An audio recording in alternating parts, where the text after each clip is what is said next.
Su merced no vino la vez pasada, ¿cierto? ¿No? ¿Sí? No lo he visto, listo. Vamos a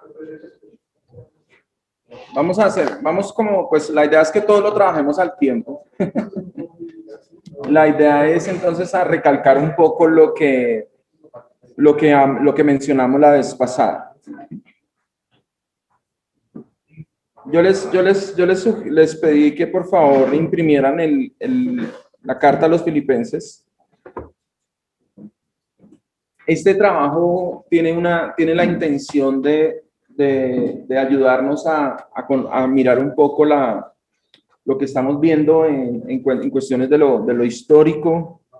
La idea es con este trabajo, encontrar el tema de la carta, encontrar, eh, ayudar a encontrar la estructura, que yo creo que es una de las cosas que uno más se le dificulta. Yo quiero invitarles a que hagan ustedes ese trabajo de estructurar. ¿Por qué lo digo? Porque, pues, si ustedes van a algunas Biblias comentadas o incluso en comentarios de ciertos libros, o incluso está en internet, encuentra uno que ya hay unas estructuras, o sea, ya uno encuentra la estructura por ejemplo, en este caso de la carta a los filipenses, ya se encuentra. Pero, como les digo, la idea es que ese trabajo sea nuestro, que no es fácil, es verdad, no es fácil estructurar una carta, un libro, pero la manera de aprender es pues haciéndolo. Este método que nosotros estamos mirando nos ayuda a eso. Si ustedes se dan cuenta, bueno, los que de pronto lo tienen ahí su escrito, se dan cuenta, hay ciertos colores que se encuentran más en algunas partes que en otras. Eso ya comienza uno a darle una idea.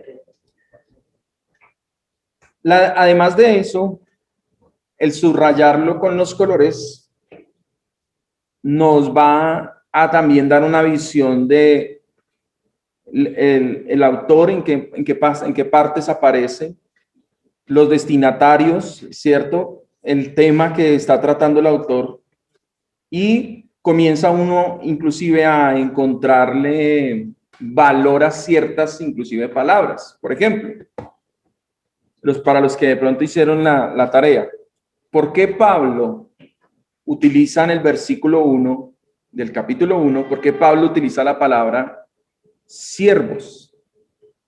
¿Por qué Pablo no se presenta como apóstol, sino como siervo, junto con Timoteo? La respuesta a esa pregunta la encontramos en el resto de la carta. ¿Sí? Quisiera de pronto que me ayudaran a mirar, para los que de pronto hicieron la tarea,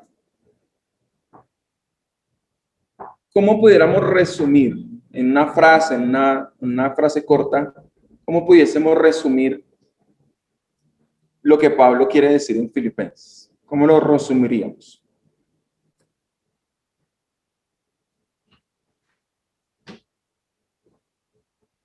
Bueno, yo veo que el tema principal, hasta el momento, una de las frases que más tiene relevancia dentro de la carta es el Evangelio. Sí. El sufrimiento y el gozo. O sea, como que si pudiera resumirlo en una frase, diría: hay gozo del Evangelio aún en medio del sufrimiento. Sí. La consecuencia de predicar el Evangelio. Todos los progresos.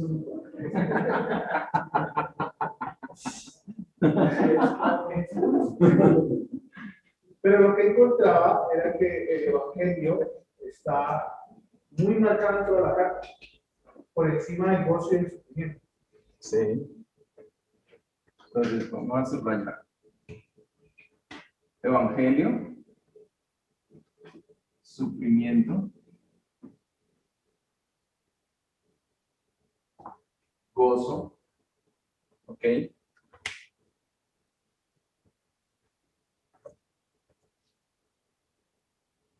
si resumiéramos los personajes, no vamos a decir tanto nombres, o podemos decir nombres, pero si quisiéramos tratar de resumir los personajes que están allí, ¿cómo lo resumiríamos? ¿Quiénes son los personajes? Bueno, los siervos, que en este caso son Pablo y Timoteo. Siervos. Ya sabemos que es Pablo y Timoteo. ¿Quién más estaría en esa? La iglesia. Sí, vamos colocándolo aquí.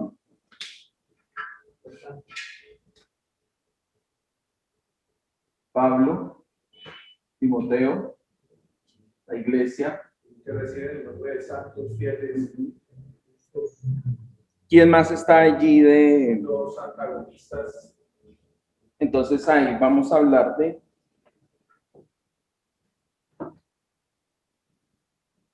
vamos a colocar Opositores, antagonistas. Esto es importante. Esto es importante porque inclusive nos ayuda a encontrar un poco más precisamente el sentido. La carta nos deja ver los siervos que de una u otra manera podemos decir que ellos son los como los autores o los que están ahí detrás, ¿cierto?, de la carta, pero aquí tenemos los destinatarios, ¿cierto? Pero resulta que en medio de estos aparece un tercer personaje y son los antagonistas. Esto es importante porque hay un contraste, hay una aparente lucha. ¿Y quién está en medio?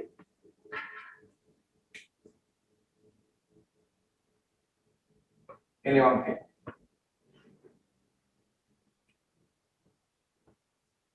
Resulta que hay algunos antagonistas que predican, ¿cierto?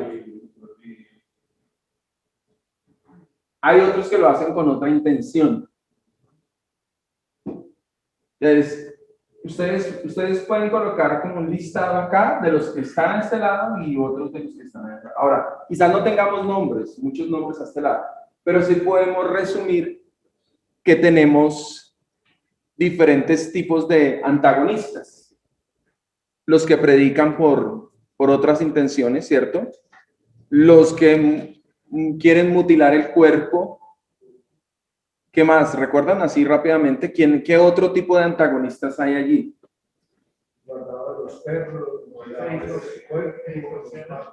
Sí, los malos obreros distorsionan. ¿Qué más? Sí, ya. Generación maligna y perversa. Generación maligna y perversa. O sea, aquí pudiéramos escribir varios antagonistas que están en contra. Los enemigos de la cruz. Los enemigos de la cruz. Entonces, miren que todo esto lo estamos sacando de la carta. No estamos consultando un libro, no, todo es de la carta.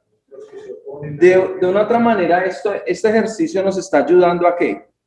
A que encontremos cuál es el propósito, cuál es el fin, cuál es el tema de la carta. ¿Qué es lo que realmente, qué es lo que tiene en mente Pablo? De una otra manera es ir un poquito más allá de las letras, de las palabras, de lo que podemos ver así por encima, es ir un poquito más allá. Aquí podemos colocar a Epafrodito, ¿cierto? ¿Qué hizo Epafrodito? Deseó ir a verlos. ¿Sí? ¿Por qué se enfermó Epafrodito? ¿Recuerdan? No, de COVID no. Epafrodito se enfermó por hacer una labor en cuanto al evangelio. ¿Sí? O sea, de una otra manera, estos sirven al evangelio. Estos sirven, hay una frase que dice ahí, ¿estos sirven a quién? Dice Pablo, a sus propios vientres. Y eso lo encontramos precisamente cuando hacemos esta tarea. Subrayamos, comenzamos a distinguir el autor. Si ustedes recuerdan, y les quiero recordar los colores que usamos, color negro para el autor, lo que es el autor. Yo subrayé a Timoteo porque Timoteo muy seguramente le ayudó de escriba, o no sé, pero ahí aparece. En rojo, los destinatarios, ¿cierto? Entonces, ¿qué es lo que les dice a ellos? Eso es importante. ¿Qué es lo que les dice? ¿A qué hace referencia? ¿Cierto? Por ejemplo, en la primera parte, entonces habla de los que están en Filipos, menciona a los obispos y diáconos. Mire que en ninguna otra carta Pablo creo que menciona obispos y diáconos, ¿cierto? Aquí sí menciona los dos oficios. Es la única carta que los menciona. Entonces, ¿por qué los menciona? ¿Sí? Entonces, todos están de este lado. ¿Sí? En azul comenzamos a subrayar todo lo que tenga que ver con el Señor o con el Evangelio, ¿cierto? Entonces, gracia y paz de Dios, nuestro Padre, Señor Jesucristo, Señor. Es un recurrente, Señor, Dios, Evangelio, ¿sí? Ahora, también subrayamos en azul todo lo que tiene que ver con Dios y la obra de Dios, el que comenzó, Él perfeccionará.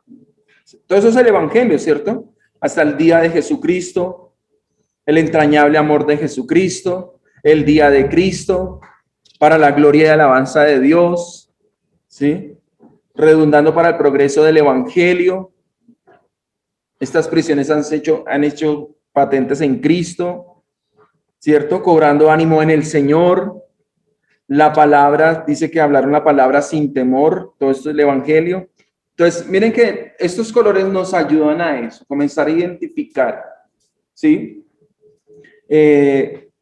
Específicamente, por ejemplo, en el color azul, el Evangelio, en color rojo, los destinatarios. Entonces, si por ejemplo miramos los destinatarios, todos los santos, ¿cierto? Que están en Filipos, obispos, diáconos, vosotros, dice, gracias y paz a vosotros. Doy gracias a Dios, dice Pablo, me acuerdo de vosotros, rogando por todos vosotros, por vuestra comunión, otra vez, vuestra comunión en el Evangelio. Entonces, de una u otra manera, es como si encontráramos cómo es que funciona esos piñones, cómo entre ellos están funcionando y precisamente hacia dónde el autor está llevando, y además nos va a ayudar a entender la intención y por qué usó esta palabra y por qué no esta. Por ejemplo, lo que les decía, Pablo porque no se presenta como apóstol, se presenta como siervo, ¿sí? Y más adelante vamos a encontrar, es que ellos sirven a sus vientres, estos acá sirven al Señor, y tanto así que el mismo Pablo está prisionero por este evangelio. Epafrodito fue enfermo por este evangelio. Creo que hay una parte donde les dice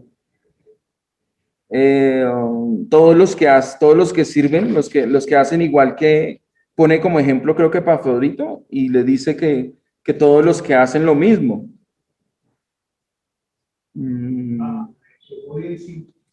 Evodia. Ajá. ¿Dónde es que dice?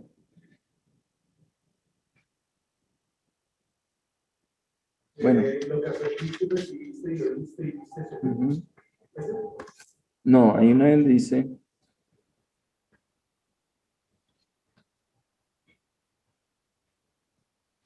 Pone como ejemplo a alguien y dice, así como es, de la misma manera, todos los que hacen como ellos.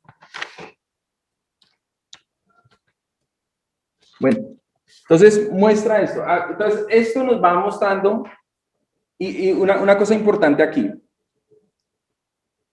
Resulta que hablando específicamente de las cartas, encontramos temas y resulta que hay subtemas.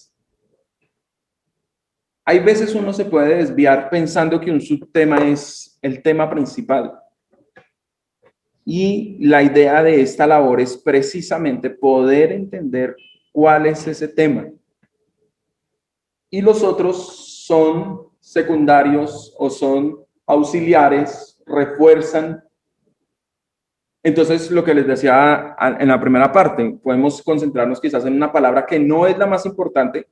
Por ejemplo, hay veces podemos pensar que el evangelio, claro, si yo leo una frase y está la palabra evangelio, yo puedo pensar que es lo más importante, ¿cierto? Fácilmente decimos, sí, el evangelio es lo más importante, pero resulta que puede ser que el evangelio esté apoyando un argumento aún mucho más fuerte. Y para eso entonces es importante esta labor. ¿Qué más podemos comentar acerca de la carta que pudiéramos nosotros añadirle a esto? Bueno, está el evangelio, sufrimiento y gozo. El evangelio trae esto. Sufrimiento, Pablo lo está viviendo en carne propia. Epafrodito lo vivió en carne propia y otros que lo están viviendo. Y inclusive algunos están siendo usados, aunque saben que puede haber sufrimiento, están siendo usados, están predicando el evangelio. Se esfuerzan en hacerlo, en predicar. Las prisiones de Pablo resultaron ser antes un motivador más. Pero ¿qué es lo que los motiva? El evangelio. Que no buscan lo suyo, sino que realmente, y ahora cabe decir que el famoso capítulo 2, que nosotros tanto mencionamos, le brilla muchísimo más cuando entendemos, haya en vosotros el mismo sentir que hubo en Cristo. Es decir, estos tienen el mismo sentir de Cristo, estos no. ¿Con qué intención servimos? De paso, como una aplicación para nosotros. ¿Con qué intención nosotros? ¿Cuál es la intención? Entonces uno entiende en lo que Pablo dice antes, nada hagáis por contienda o por vanagloria, antes bien con humildad, estimando cada uno de los demás como superiores a él mismo, no mirando cada uno. ¿Por qué no lo hagan? Porque es que estos lo hacen con esa intención. Ellos se sirven a ellos mismos.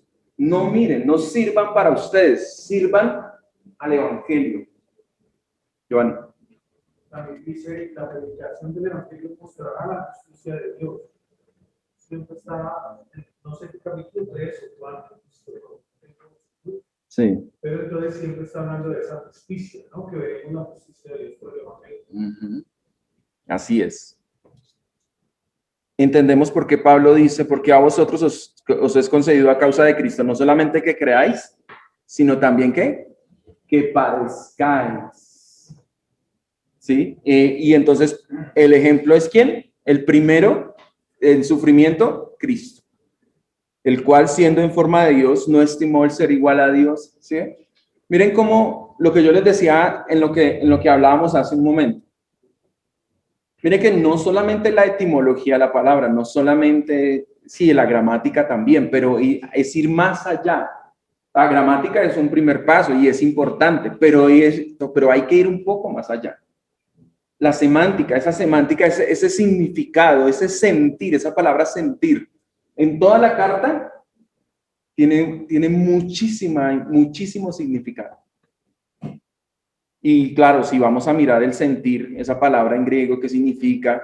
Habla de intención, habla de propósito, habla de, ¿sí? Entonces cuando yo ya me siento en ese versículo, ahí es donde entonces podemos entender, yo puedo coger un solo versículo y con ese predicar, pero ¿por qué no es sentarme a predicar de ese versículo todo lo que se me venga a la cabeza o lo que se me ocurra? No, es predicar de ese versículo teniendo en cuenta todo, porque esa frase, ese versículo, esa oración tiene mucho significado, pero todo el significado la carta le da ese significado. La carta entera, el contexto entero le da ese significado. ¿Sí? Bueno, entonces, por eso les digo, ya uno comienza, bueno, entonces yo puedo predicar el versículo 1, donde Pablo se presenta como siervo. Como siervo. Y entendiendo todo lo demás. El resultado entonces de la humillación de Cristo del sufrimiento luego es gozo, la exaltación de Cristo. Es decir, es el camino que nos está mostrando Pablo, el camino de los siervos, el camino de sufrimiento para luego un camino de exaltación. Los otros quieren esto sin esto. Maravilloso, ¿cierto? Pero también hay que mirar cuál es el gozo al que Pablo apunta. Exacto. Porque en la boca de la carta, Pablo le dice a los filipenses, bueno, también que vieron conmigo esa aflicción, tener en cuenta que el gozo, la riqueza de Cristo, pero cuando es la riqueza de Cristo, que es lo que hoy en día se ha malinterpretado. O sea, ¿cuál es el gozo a que apunta Pablo después del sufrimiento, o lo que el sufrimiento lleva a causa del evangelio? ¿Cuál es ese gozo? Y eso es importante porque precisamente lo que dice.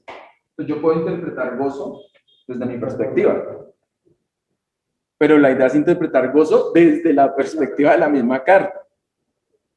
Aún en medio del sufrimiento. Aún en medio del sufrimiento. Ahora, ¿por qué Pablo está dispuesto? Él dice que todos sus títulos los echó a la basura. Por algo mucho más grande.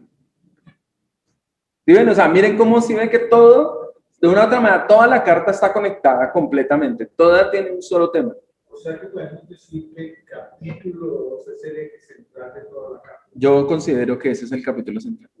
Inclusive si ustedes lo subrayaron por colores, todo está en azul. Porque todo tiene que ver con ¿quién? Con Cristo. Bueno, si me da azul. Azul. No, mira, azul. Dios. A mí la parte que me impacta es que sí, o sea, toda la carta viene hablando del evangelio, mensaje, pero en el capítulo 2 se condensa todo el mensaje del evangelio. No es necesario decir este es el evangelio, sino que aquí se predica el evangelio. Yo estoy trabajando también la carta de los Colosenses igual. Y qué maravilloso es cuando Pablo habla de que Él es la imagen visible de ese Dios invisible y comienza a hablar de Cristo. Y claro, ya cuando nos llega al capítulo 3 o 4, no recuerdo, 3 porque es cortico, Él dice, pero algunos hacen caso del día y haciendo culto, el culto voluntario. Entonces, ¿cómo lo interpreto? Claro, cuando uno encuentra lo que Pablo está diciendo acerca de Cristo y de, hombre, ya no tiene sentido hacer estas cosas. Ya no tiene sentido esa religiosidad, no tiene sentido porque es que Cristo es el que le da el sentido. Y así lo mismo encontramos, por ejemplo, en esta carta. Presenta a Cristo como siervo. Ahora, eso es importante. Hay partes de la escritura o hay cartas que presenta a Cristo de diferentes maneras. Cristo tiene, ¿sí? muchas aristas. Entonces, aquí lo presenta como siervo. Siervo sufriendo. En otras puede ser Cristo como rey. ¿Cierto? Espíritu de Cristo. En otras, exacto. Por ejemplo, yo en la carta a los Colosenses, precisamente eso que mencionan, él no dice la palabra de Dios mora en abundancia, dice la palabra de Cristo mora en abundancia. Y no porque dice, ¿por qué Pablo usó la palabra de Cristo? Y normalmente, pues lo normal es palabra de Dios. Y en otros capítulos, en otros textos de Pablo, uno encuentra que Pablo usa la palabra de Dios, pero ahí en ese solamente usó la palabra de Cristo. Eso nos dice que, o sea, él es inspirado por el Espíritu Santo, es intencional aún en las palabras. Ahí es donde yo les decía, creemos en la inspiración verbal y plenaria. O sea, cada palabra es usada y expuesta con una intención, con un sentido. El Espíritu de Dios tiene un sentido, tiene un mensaje. Y eso es importante nosotros detectarlo y tenerlo en cuenta cuando estamos estudiando, cuando estamos mirando eso. Y vuelvo y digo, y el contexto nos ayuda mucho. Eso es lo que el pastor hablaba. No, en este momento se me olvida la diferencia. Ustedes recordarán que el pastor Francisco hablaba de la analogía de la fe y la analogía de la doctrina. No, usaba otro término. La analogía de la fe y la analogía, espera un momentico, ya lo busco y les digo cómo es.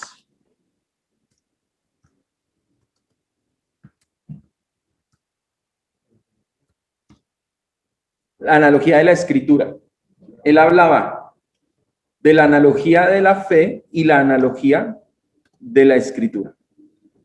Y uno como que, ¿cómo así? Entonces él dice, en la analogía de la escritura, la Biblia es autoritativa de manera que ella es su propio intérprete. Y él decía, debemos buscar la interpretación correcta de un texto en el contexto general de la escritura. Pero la analogía de la fe, esta presupone un sentido, un significado teológico de la escritura. La anterior, la analogía de la escritura, habla de la interpretación de textos paralelos, de textos claros, dando claridad a los oscuros, pero esta resalta el significado teológico de los textos. ¿Por qué entonces Pablo, siervo de Jesucristo? ¿Quién le da ese significado teológico? La misma carta. El problema es que a veces nosotros le metemos teología de otros lados a ese texto. La idea es encontrar su teología, la idea es encontrar su intención, la idea es encontrar su sabor, su sazón, para entonces sacarle el mayor provecho a cada palabra, a cada texto, cada partecita que encontramos.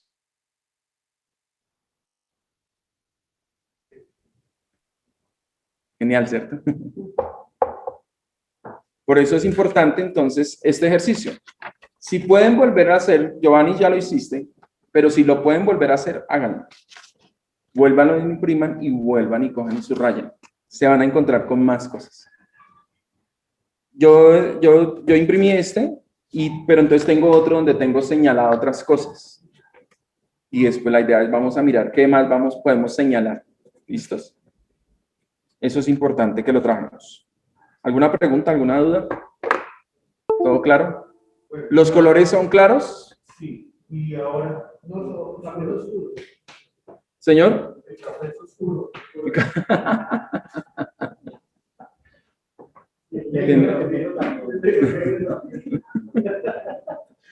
Bueno, y ahora listo, tenemos este ejercicio. ¿Para dónde? La idea es, vamos a comenzar, bueno, ya digamos, podemos hacerlo para la próxima. Vamos a buscar, esto nos va a ayudar a encontrar la estructura. Vamos a trabajar la estructura. Entonces, cada uno hagámosla en casa. Hagamos otra vez el ejercicio de subrayar con colores y comencemos a encontrarle esas unidades de pensamiento. Y eso nos va a ayudar a encontrar entonces la estructura general del libro.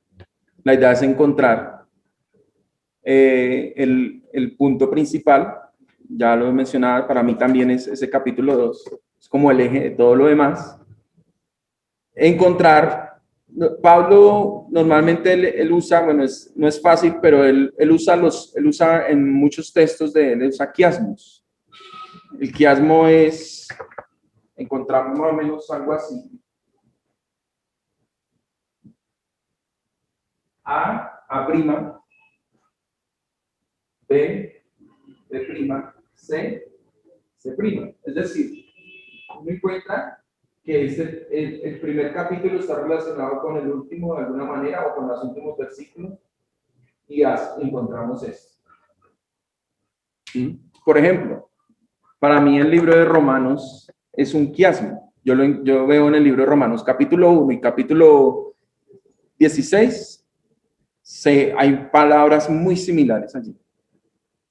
Y entonces ya toca comenzar a encontrar, ir como una cebolla, ir quitando las capas hasta encontrar.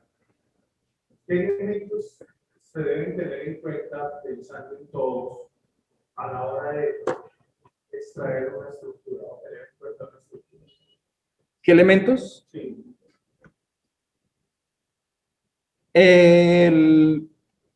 Esto que subrayamos del Evangelio, de Pablo, de los antagonistas, eso nos va a ayudar a ver esa estructura. La idea es encontrar de cada porción el tema, ¿cierto?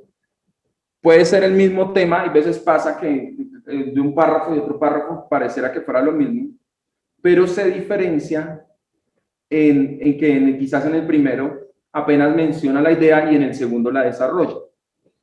Hay veces sucede así.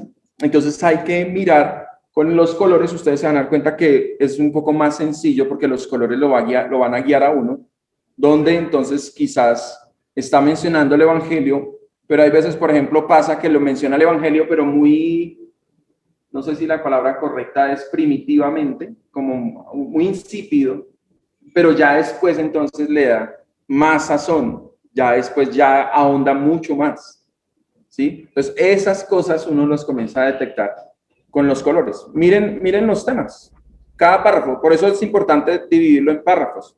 Yo les decía, guíense un poco por los signos de puntuación, aunque los signos de puntuación no son inspirados, porque no son inspirados, el texto original no traía puntos, signos de puntuación, pero de una u otra manera ayuda. ¿Cómo pueden también hacerlo? Si ustedes manejan diferentes versiones, tanto en el Neil Eastwood o en las Biblias, comparen los signos de puntuación de una versión a otra y van a encontrar que quizás o coinciden o la Reina Valera le pone punto cierto, mientras que la Biblia de las Américas quizás pone punto y coma y continúa. Entonces, eso nos va a ayudar más o menos. La mayoría de Biblias coinciden. Realmente es muy raro cuando uno encuentra ciertas diferencias. En algunos casos lo hacen, pero no es, vuelvo a digo, no es muchas veces hay mucha diferencia. Entonces, esos signos de puntuación le ayudan a uno para mirar precisamente de dónde a dónde va. ¿Listos?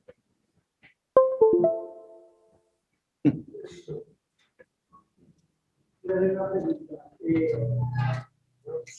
Dice que la Biblia fue inspirada por Dios, pero Sí. digamos, cada uno los autores que Dios utilizó para eso, ellos tuvieron que haber estudiado todo eso para llegar la gramática, la historia, todo eso que es tan complejo. Tuvieron que haber estudiado la gramática o simplemente con inspiración. Lo que el Señor usó fue lo que digamos en esa época como escribían. Para ellos era común. Para nosotros puede ser complejo. Para ellos no era tan complejo, era más común. Sí, al momento, digamos, por ejemplo, para un judío, el tema, los judíos tienen esa mentalidad, toda su vida, esa mentalidad de ser repetitivos y de usar, por ejemplo, este tema de los tiempos, eso es judío, es puro judío. O sea, entonces para ellos era ya tan común que ya para ellos era muy fácil hacerlo. ¿Sí? Para uno, o sea, yo me voy a poner yo quisiera sentarme a escribir de esta manera, no, me una enredada, porque nosotros estamos acostumbrados a escribir de otra manera. Para nosotros, por ejemplo, si yo voy a escribir un libro, entonces yo lo que hago es, porque estamos acostumbrados a primero poner títulos y luego subtítulos y luego comienzo a rellenar lo que yo quiero decir o lo que ya vengo estudiando para poder. Y estamos acostumbrados a verlo de esa manera, capítulos, y de los capítulos tenemos subdivisiones. Esa es nuestra manera de escribir y no solamente de escribir, de leer. Nosotros todo lo que leemos está así, pero la Biblia no está así. Entonces para ellos, pues el pueblo digo, era muy sencillo hacerlo. Entonces por eso la idea es, nosotros estamos aprendiendo, estamos estudiando para después entonces familiarizarnos y ya cada vez va a ser un poco más sencillo. Amén. ¿Claro o no? Claro. Los motivo, mis hermanos, para que dentro de 8 días nos veamos otra vez y sigamos ahondando. Señor, misma hora, mismo canal. Pastor, ¿aquí tiene algo más que añadir? ¿Algo más que...? No, en general, todo que vamos a tratar de animar a los otros compañeros para que retomemos por el descanso o el intervalo que son necesarios hacer. Pues entiende uno que ellos pierden como la dinámica. Así que ustedes que tienen compañerismo y se unen, de pronto charlan con uno, por ejemplo, pues animarles a estar aquí. Eso sería más. El pastor va a trabajar también el tema de la confesión, como lo habíamos mencionado, pero lo vamos a hacer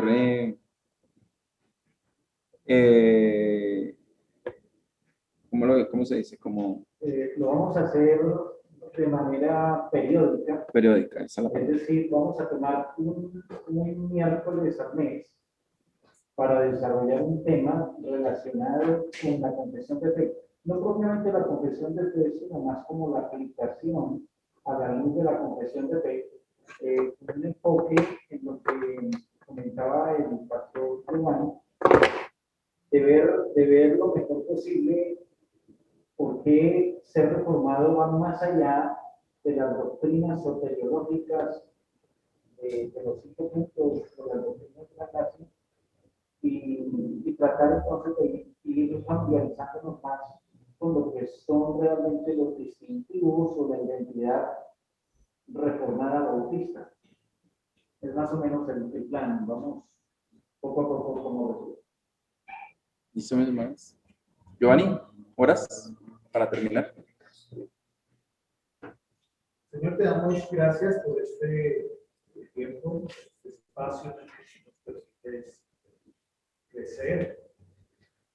Realmente nos damos cuenta de nuestras limitaciones, de nuestras deficiencias.